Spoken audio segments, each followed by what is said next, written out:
Voltamos e o tema do Em Pauta de hoje é a geração Z e todas essas outras gerações, conflitos de gerações e muitos outros assuntos que têm a ver com isso. Estão conosco o professor de comunicação digital da USP, Luli Fadfarrer, e o sociólogo, pedagogo e professor Stefano Garzese. E para abrir este bloco, a gente vai ouvir o nosso sempre colaborador, o professor Maximiliano Martim Vicente, professor Max da Unesp aqui em Bauru, do Departamento de Ciências Humanas. Ele fala um pouquinho sobre o comportamento político. Até agora a gente não falou sobre a questão política, e ele vai falar um pouquinho sobre esse comportamento político desta geração Z. Vamos acompanhar. Quando pensamos nas possibilidades da política, antigamente, quando nós falamos antigamente, nós estamos referindo até os anos 90 aproximadamente, havia uma identificação muito forte entre aquilo que era a política e o militar no partido político. De tal forma que, se a gente for olhar assim para trás, nós tínhamos basicamente uma concepção dualista da sociedade em termos de política. Portanto, você brigava por programas, você brigava por propostas, por que estivessem afinadas com a tua ideologia, e passava ao embate político essa ideia de que era uma disputa ideológica mesmo. Bem, o que acaba acontecendo? Na medida que nós vamos entrando no processo de globalização, essa concepção de política ela perde força, tanto é que nós temos aí, nas jornadas de 2013, por exemplo, no caso do Brasil, que claramente se posicionam contra o que é denominado de política tradicional, que é essa que nós estávamos comentando agora há pouco, ou seja, aquela que se limitava nos partidos políticos. E o lema que eles colocam, eles não nos representam, né? Ou seja, essa forma de entender a democracia, a política, a participação, estava em crise. Isso abre espaço para outro tipo de manifestação política que está muito mais ligada a projetos do que propriamente a partidos, né? Por exemplo, um grande projeto que tem essa geração toda tomada como causa fundamental é a questão da desigualdade social, a questão ambiental, que são pautas que se encontravam, sim, naquilo que seriam os partidos políticos, mas que tinham um tratamento em função do viés político, né? Não é em função do viés mais social, mas sem ter essa ligação tão forte com a questão partidária.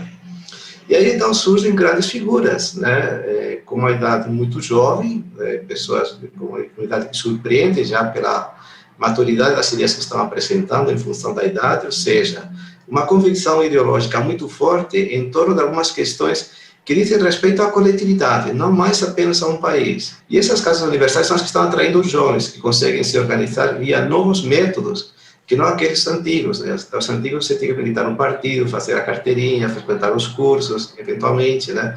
Agora não, agora a informação você consegue fácil pela internet, né? E isso faz com que circulem muitas ideias no âmbito global que captam a atenção desses jovens que querem transformar a sociedade porque não estão satisfeitos com ela e que não enxergam nessa forma tradicional a forma de entender e transformar a sociedade. De tal forma, de tal maneira que nós temos, assim, uma configuração nova da política, no sentido de que são as causas de projetos que provocam a atenção e despertam a atenção dos jovens, né? O que não significa que eles não tenham uma visão política. Por isso que esses jovens, eles trazem novas formas de entender a política e nos colocam desafios muito importantes, porque eles quebram a tradição que nós temos de um partido, de uma ideologia, de uma concepção mais clássica. E sim introduzem pautas novas, pautas essas que estão marcando muito o avanço social e que estão criando condições para que existam novas possibilidades de se entender a política e que apareçam novos jovens, com ideias altamente transformadoras, né? Convencidos de que não tem que estar amarrados a esse sistema clássico tradicional. Professor Stefano, professor Luli, fazendo uma ponte com o comentário do professor Max, então, gostaria que vocês comentassem, existem alguns temas que são bastante caros, né, a essa geração Z, aos mais jovens, que não recebiam a devida atenção, não recebiam tanta atenção das outras gerações anteriores. Ele citou, por exemplo, a causa ambiental, a desigualdade social. Então, como que vocês veem esse comportamento político e esses temas que afloraram mais com os jovens da geração Z, ou um pouco também da Y? De uma maneira geral falando, né? Então, esses jovens de hoje. Olha, eu acho que é aquilo que eu estava falando antes para o Stefano, eu acho que isso é uma evolução social, tá? se você pega alguém dos anos 70, né, a década de 70 foi muito marcante, né, 68 em diante, né, porque a década nunca começa quando vira, né, toda aquela grande preocupação por inclusão de Women's Lib a Black Power, você percebe o seguinte, aquilo é uma evolução da sociedade como um todo. Então, é bacana que aconteceu agora, mas eu acredito que qualquer pessoa esclarecida, que se preocupa um pouco com o outro, vai também trazer para si aquilo que, obviamente, o cara que é mais jovem, o jovem é naturalmente mais militante. Do mesmo jeito que você acreditar que em 68, não era só todo mundo que estava atacando pedra ali que tinha a mesma ideia, né? Muita gente concordava com aquilo, mas só não estava lá atacando pedra. Então, eu acho que assim, eu acho que a geração é importante por trazer para a nossa consciência a disputa. Exemplo clássico foi, vou usar de novo o exemplo de cinema, a história do Harvey Weinstein. Né? Todo mundo mais ou menos sabia que existia uma política de assédio em cinema, mas ninguém sabia claramente como é que era, e ninguém sabia nada do Harvey Weinstein. E de repente começa a aparecer aquele movimento Me Too, e de repente uma enorme mudança. Você fala, uau! Agora, de novo, não é porque você não levantou... De novo, como é que é? Não é porque você gostou de um filme do Woody Allen que você concorda com ele, e nem porque, não é porque você discorda do Woody Allen que você não vai gostar de um filme dele. Assim, são duas coisas diferentes. Então, o que eu acredito... E aí, de novo, aquela história de misturar a flor com o tronco, sabe? A sociedade inteira evoluiu. A geração nova é muito importante por trazer a questão para o debate. Mas isso não significa que os outros não levavam essa questão a sério. Eles só nunca pensaram nisso. Eu não sei, essa é a minha opinião. Eu entendo que, por exemplo, até pegar a questão ambiental, essa questão ecológica, ela não é de hoje que ela vem sendo debatida, mas agora ela ficou mais séria, talvez, mas porque já teve também, eu entendo como Lula, uma construção. Exatamente. Talvez essa geração atual, ela até já por uma coisa que vem influenciando, ela pegou isso e transformou até numa coisa assim, não, eu consumo aquilo que é ecologicamente correto, então começou a colocar um pouco mais de peso até nessa questão e trazer a discussão mais à tona. É isso aí, Stefano. Assim, a Greta Thunberg não surge do zero. Sabe, ela é super legal, ela não é absolutamente menos relevante, não, ela é fascinante, aquela menina. Agora, ela não surge do zero, ela surge de toda uma série de lutas feitas antes dela, e ela é super admirável por trazer numa idade tão tenra, uma questão tão importante, por peitar nego tão grande, ela é super admirável por isso. Mas não é só ela que está pensando nisso, senão nós estaríamos absolutamente ferrados. Se fosse só a geração da Greta Thunberg, que só agora a gente acordou para o meio ambiente, bom, então já era. A Amazônia virou um grande cinzão. Então, eu acho que é muito importante. O que o Stefano falou é muito importante. Quer dizer, não é não é o momento, sabe? É a questão. E essa questão já existe há mais tempo. Sim, e várias delas, né? E até quando há um embate, né? Se colocar assim, tem um embate aqui entre a geração Y e a Z, que bom. Né? Vamos para a convergência. Isso como já diria o Bourdieu, né? Que nós estamos no campo, né? E nós ele era um estruturalista construtivista. Então, o que ele queria dizer com isso? Nós estamos o tempo todo, né, no campo como um espaço simbólico debatendo os temas. Aqui é um espaço simbólico, é o campo. Nós estamos aqui debatendo algo, certo? Isso vai criar o hábitos, que é aquilo que nós vamos interiorizar, através da dialética. Exatamente. Né? Então... exatamente, Hegel na veia. E olha só como ciências humanas são importantes, né? É muito engraçado porque a gente não está só aqui levantando a bandeira, olha, a educação é importante. Não. A gente está mostrando exemplos. Né? Quer dizer, quando você não tem debate, quando você não tem espaço do debate, você tem polarização, aí você tem essa tristeza toda que a gente vive hoje. Agora, quando você tem um debate saudável, ou simplesmente você tem aquela maiêuticazinha de perguntar para o cara, por quê? É como? Me explica isso. E, de repente, aí a gente vai de novo para o tio Nietzsche, falando de vontade de potência, que tudo que ele queria, na verdade, era aparecer, ele não queria falar, né? Aí você, não, peraí, gente, tem outros jeitos mais bacanas de você aparecer. Sabe? E no fundo, eu acho que assim, a gente está meio que falando bastante aqui no programa, mas assim, eles são muito legais. Tá? Tem muita coisa muito legal ali. Eu lembro que nós aprendemos com eles também. Claro, nossa, o tempo todo. Aliás, assim, teve uma época que riam da minha cara e falavam, Luli, você é o último cara que acredita nos millennials. Eu falei assim, não, mano, é que assim, eu não acredito que, sei lá, que todo francês é porco, é estúpido. Qualquer generalização é completamente estúpida. Né? Então, assim... O estereótipo, ele é sempre preconceituoso. Pois é. Então, assim, tem cara bom, tem muito cara bom em muito lugar. O que a gente tem que fazer? A gente tem que ajudar esses caras a falarem mais, a gente tem que descobrir mais, porque, de novo, se você dá uma vitrine aberta, questionável, debatível, o cara se expõe e apanha. E aí ele aprende a não se expor de novo. Sabe? O problema é que a mídia social de hoje ela é muito torta. Ela não dá esse espaço para espalhar uma ideia. Ela dá um espaço para espalhar uma personalidade. E aí aquele que fala mais alto ou mais bonito aparece mais. Olha o Olavo de Carvalho, gente. Quem é aquele cara? Por falar em embate de gerações, que vocês estão falando aí, em compartilhar, em aprendizados, né, entre as gerações também, a gente vai acompanhar a última participação externa nossa desta edição, que é do jornalista Nelson Gonçalves, da TV Câmara de Bauru, que ele fala um pouquinho da relação de avós e netos aí. Vamos acompanhar o que o Nelson fala. Olá, pessoal, tudo bem? Vamos contribuir com o debate. Avós e netos vão ter cada vez, tecnologicamente ou com visões de mundo sobre as novas tecnologias, eventualmente um distanciamento ainda maior, inclusive do ponto de vista de modos de comportamento no dia a dia e de uso dessas ferramentas, ou as tecnologias vão estar presentes nesta questão da geração Z, ou seja lá qual for a nova classificação, mais próximos, avós e netos. Como fica essa relação? Obrigado. Bom, claro que depende muito da disposição, né? Quer dizer, uma das clássicas piadas de mãe é a mãe te dá 2 gravatas, a vermelha e a azul, você chega para enfrentar com ela com a gravata azul, ela fala, sabia que você tinha odiado a vermelha. Então depende muito, né? Se o avô se põe no pedestal e espera que o neto vá lá venerá-lo, ele não vai conseguir grande coisa. Agora, o avô não precisa estar no espaço do neto, senão a gente volta àquela história da mulher de 40 com o mesmo comportamento que a filha de 16, ou o pai de 40 com o mesmo comportamento do filho de 16, independente de gênero isso. A questão principal aqui é a seguinte, o quanto você entra no mundo dele e quanto ele entra no seu mundo. O quanto vocês deixam os mundos misturarem. É muito engraçado, porque eu recebi um elogio parecido com o do Stefano, de um jeito diferente, porque o aluno sempre elogia torto, né? Quanto mais velho o aluno, mais torto o elogio, né? Então eu vi uma vez um aluno falou para mim, cara, você é mais velho que meu pai, como é que você é mais escolado que eu? Isso foi um elogio. Foi torto pra burro, mas foi um elogio. E aí, assim, você percebe o seguinte, né? Por que ele é drip? Por que eu sou mais escolado que o pai da mulher? Porque a gente ouve.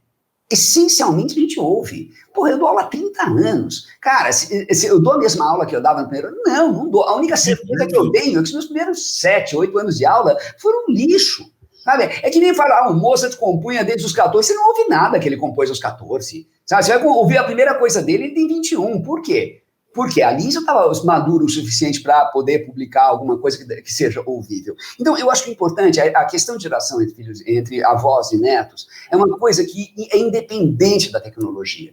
Ela é independente. A tecnologia também evoluiu. A avó cresceu numa época de televisão preto e branco ou de radionovela, e o filho com VHS, com câmera VHS, e eles se entendiam. A questão é que a tecnologia não era central. Então, se o avô for esperto a ponto da tecnologia ser acessória, aí os dois juntos curtem a tecnologia. Se eles colocarem a tecnologia como central, bom, aí eles naturalmente colocam o avô de fora, ou forçam o avô a um comportamento estranho. E aí é muito ruim. Então depende muito da atitude. Agora, é claro que a mídia pode ajudar, né? Sim. Concordo com isso, inclusive assim, pegando um gancho, também eu vejo aqui, Luli, olhando, né, para quando eu comecei em sala de aula, eu tenho vergonha, né, principalmente ninguém quer saber o que é em sala de aula. Vergonha total. Segunda coisa, eu ouvi recentemente de um professor, que foi meu professor, há mais de 50 anos está em sala de aula, mas ele é um baita exemplo disso, que ele fala assim, a minha aula nunca é a mesma, então assim, eu mesmo, eu citei Bourdieu aqui, minha aula sobre Bourdieu, ela foi uma esse ano, no ano passado ela foi outra, até porque eu estou pegando e associando com coisas que são diferentes e tal. Então, respondendo a pergunta do Nelson, isso vale para tudo, né? Nós temos que fazer a troca. né? Nós temos que aprender um com o outro, as diferentes idades, gerações, acompanhar, lógico, sem fazer o papel de ridículo e se comportar como alguém, né? Mas sim, falar a linguagem deles, porque senão nós nem seremos ouvidos, né? Se não tiver uma coisa assim que seja, pelo menos ao descolado, que o Lully falou e tal, eles nem ouvem, né? É um ponto importante, quer dizer, qual que é a relação? Tá? Vamos pegar uma relação, então, entre, a princípio, iguais, tá? Porque a gente acha que a relação de pessoas de idades diferentes deve ser uma relação entre diferentes, o que já é uma premissa errada. Tá? Mas vamos pegar uma relação entre, a princípio, iguais, uma relação afetiva entre duas pessoas que estejam namorando, por exemplo. Tá? O que você espera de uma relação saudável? Que ela seja uma troca. Então, tá bom, peraí. O que você está querendo trocar com esse indivíduo mais novo que você? Porque eu e o Stefano, a gente troca horrores o tempo todo. A gente traz bagagem e eles trazem informação. Ou seja, a gente traz raiz e tronco, eles trazem flor e é super legal. Agora, você está querendo que o seu filho, o seu neto, traga um monte de coisa para você e você não leva nada para ele? Ou ele está querendo que ele valorize coisas ou ideias ultrapassadas? Ou você tem comportamentos que matam ele de vergonha, não por serem cringe, mas por serem abertamente preconceituosos? Então, qual é a ideia? O que você está querendo? Porque é muito fácil reclamar. Sabe? E a tecnologia será um detalhe nisso, né, Lully? Pode ser positivo, negativo. Pode de qualquer jeito. É isso aí. Sabe? Então, é muito isso, sabe? É muito confortável vocês fazerem um papel de como é que é? De majestade vitimizada. Sabe? Que você espera ser cultuado e eu não sou cultuado, meus netos não têm educação. Assim é fácil. Assim é muito fácil. Aí é muito ego. Pois é. E vamos começar o fim do nosso programa, né, falando assim, deixando até um gancho para debates futuros.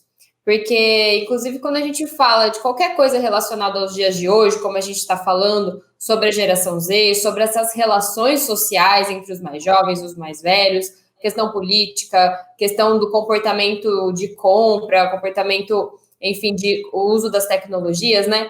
A gente não pode deixar a pandemia de lado. Então, a pandemia e todas as suas consequências, né, como o isolamento social, as mudanças de hábito, agravamento até de problemas sociais e econômicos, enfim, né, tudo na educação, sem falar na educação, imagina, né, falando com professores aqui.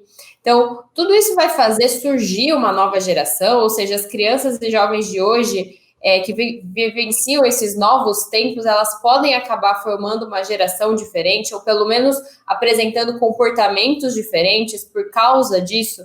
Qual que é o palpite de vocês? Eu acho que uma coisa importante é que a gente está muito cedo para poder dizer isso, sabe? Eu acho que, assim, tanto fake news quanto o Covid vão ser coisas muito estudadas, muito importantes, daqui a uns 5 ou 10 anos. Quando a gente tiver o distanciamento para poder dizer, sabe? Quando você não tem o distanciamento, todo mundo sempre fala para dar um passo à frente, você dá muito passo à frente, você fica colado na parede e não enxerga nada. Né? Muitas vezes o importante é você dar aquele passo para trás para ampliar o seu horizonte. Porque a gente tem muitos dados, mas não tem nenhum horizonte. Então, eu acho assim, é muito cedo. Tá? A gente acreditou, sei lá, um ano atrás, um debate como esse, ia ter certeza absoluta que o mundo ia acabar. Tá? 2 anos atrás, a gente ia ter uma perspectiva completamente diferente, que não tinha ainda acontecido o outbreak de Covid. Então, acho que um ponto importante é o seguinte, provavelmente, sim, né? Teve um impacto social muito grande por um período muito longo. E não foi só o Covid, acho que o uso de redes sociais, a polarização, o TikTok, o Twitter, tem muita coisa aí levando a uma barulheira muito grande, a uma exploração muito de pessoas com fins ideológicos, etc. Então, mas é muito cedo. Eu acho que qualquer leitura que a gente faz agora corre o risco de se tornar cringe, porque ela acaba sendo atropelada por si própria. Eu acredito que provavelmente sim. Eu acredito que o impacto é grande, mas por isso que 11 de setembro, não foi o 11 de setembro que causou uma mudança de geração, foi toda uma quantidade enorme de políticas antiterroristas que aconteceram depois do 11 de setembro e que afetaram a economia dos Estados Unidos e Europa. Então, de novo, não é necessariamente a Covid, o confinamento, mas toda a quantidade de coisas que aconteceram em torno que vão gerar impactos. Então, eu acredito que daqui a 8, 10 anos, a gente vai falar de Covid do mesmo jeito que, sei lá, quem tem a minha idade fala tranquilamente de AIDS, sabe? Porque, assim, em 84, você tinha certeza que o mundo ia acabar, que, assim, não é possível, assim, é apavorante. Aliás, é muito engraçado você ver gente falando de não usar máscara, eu comentando com um enfermeiro no hospital, falando, cara, é igualzinho a história de camisinha na época da AIDS. Você fala assim, você tá louco ou o quê? Né? Então, assim, é cedo. A gente foi entender a AIDS no final dos anos Clinton, no começo da década de 90, sabe? E vai ser a mesma coisa que vai acontecer com o Covid. Né? Talvez seja um pouco mais acelerado por causa da internet, mas a minha visão é que, assim, é um impacto. Sabe? Então, reconhece, como é que é? Vamos citar Paulo Vanzolini, né? Reconhece a queda e não desanima. É a minha visão. Stefano? Eu tenho algumas perguntas que eu me faço quase que diariamente. Tá? Então, por exemplo, essa pandemia tornou, né, as pessoas mais solidárias, essa pandemia tornou as pessoas mais individualistas. Eu não consegui, até agora, responder essas perguntas que eu me faço todos os dias. Talvez porque a pergunta seja uma generalização. Sabe? Exatamente, eu nem sei se vai dar para responder isso. Exatamente. Sabe? Então, de novo, não é quando você tem 16 anos que você vai entender a adolescência. É quando você tem 26. E aos 26 você está em outro problema, que você não está entendendo o que é ter 20 anos. Sabe? Então, eu acho que é muito comum isso. Todos os grandes efeitos históricos acontecem, a reflexão sobre eles acontece um tempo depois que eles aconteceram. Sim. E aí o que choca é quando, depois da reflexão, vem o retrocesso. Então, como, por exemplo, sei lá, comportamentos machistas ou comportamentos pró-ditadura, que a gente tinha certeza absoluta que não aconteceriam. Sim, e para a gente terminar só, realmente, porque antes do programa a gente estava conversando com o professor Stefano e ele falou que fez algumas perguntas para os alunos dele sobre como eles se viam, né? Como essa geração Z se vê. Então, para a gente terminar com essas impressões, você gostaria de compartilhar com a gente? Sim, algumas coisas me surpreenderam, e olha só, desde os mais novos aí de 6º, 7º, 8º, até os alunos do curso pré-vestibular, eu entro em todas as salas de aula, lecionando filosofia, sociologia, enfim, e debates contemporâneos, tem algumas disciplinas diferentes aí, e faço abordagens com eles. Algumas coisas me surpreenderam muito. Por exemplo, muitos deles dizendo que, apesar deles serem nativos digitais e amarem, né, a internet, pesquisarem coisas e enfim, interagirem com o mundo todo que está aí disponível, mas eu ouvi muito deles que eles preferem a aula, pelo menos, o contato, né, o estudar presencialmente. Não estou dizendo que eu acho isso certo ou errado, mas até surpreendeu porque eu pensava, poxa, talvez eles até curtam muito, falem que legal, porque é o meu mundo mesmo aqui, né? Eu nasci, né, nesse mundo digital, eu sou um nativo digital, mas eles também precisam, eles também querem esse contato físico, esse olho no olho, essa troca dentro de sala de aula. Isso, para mim, surpreendeu, como eu digo, assim, não estou dizendo se eu acho certo ou errado, não, é uma constatação, né, que eu achava que eles talvez fossem ficar mais confortáveis, e muitos, a imensa maioria, relata para mim assim, fiquei desconfortável, tá? Fiquei desconfortável, preferia a aula. Eu tenho uma sobrinha que faz mestrado, né, essa sobrinha me relata, né, sobre o mestrado dela, que ela preferia ali aquele mundo, né, e ela é jovenzinha, acabou de se formar, ela é uma nativa digital.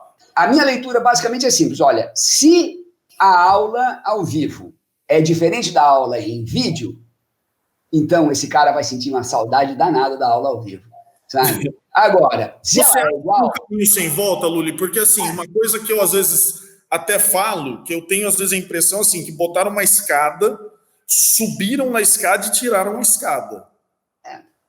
Eu acho que assim, depende muito, né? Quer dizer, do ponto de vista estrutural, talvez a gente possa enfrentar outros tipos de problemas, né? Mas assim, do ponto de vista do aluno, eu acho que algumas coisas vão acabar, devem acabar. Eu acho que a ideia de aula expositiva vai acabar. Eu acredito. Não tem mais jeito.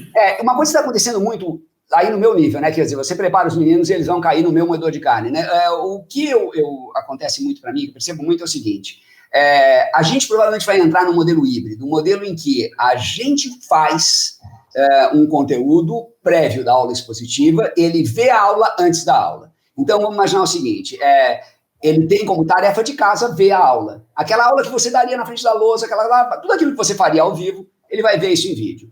E daí ele vai chegar ao vivo para debater aquilo que você falou ali no vídeo. E se o cara não viu o vídeo, ele vai ficar completamente por fora. Quer dizer, das duas uma, se você é um professor ruim, você obriga o cara a ver o vídeo. Se você é um professor bom, você fala, não, olha, vê o vídeo quem quiser. Aí o cara não viu o vídeo, ele vai se sentir um lixo, porque ele não está entendendo nada do debate, e aí a próxima vez ele vê o vídeo e pronto. Quer dizer, eu acho que o próximo modelo de aula vai ser esse. Podemos ser interessantes numa aula online, tá? E chamar a atenção deles. Mas eu acredito que eles ficaram, e eles relatam isso para mim, assim, muito tempo dentro de casa. Sim, não. E aí isso aqui quebrou. Então eles querem... Peraí. Tendência e ano que vem. Ano que vem vai ser um bunda lelê, sabe? Todo mundo vai se abraçar, se beijar na boca, vai ser uma desgraça, sabe? Mas eles queriam voltar para o colégio até. Assim, voltar para o colégio além da questão educacional. Eles queriam também por uma questão de convivência humana. Bom, o debate foi muito bom, falamos de muitas coisas nesse programa sobre geração Z e sobre a relação entre as gerações e todo esse contexto social que a gente está vivendo hoje. Agradecemos a participação dos nossos convidados e a audiência de quem está nos assistindo, seja jovem ou não. Você pode rever esta edição do Em Pauta ou outros conteúdos produzidos pelas TVs Unesp, TV Câmara de Bauru e TV Câmara de Botucatu, no canal do YouTube delas. Obrigado pela sua companhia e até a próxima.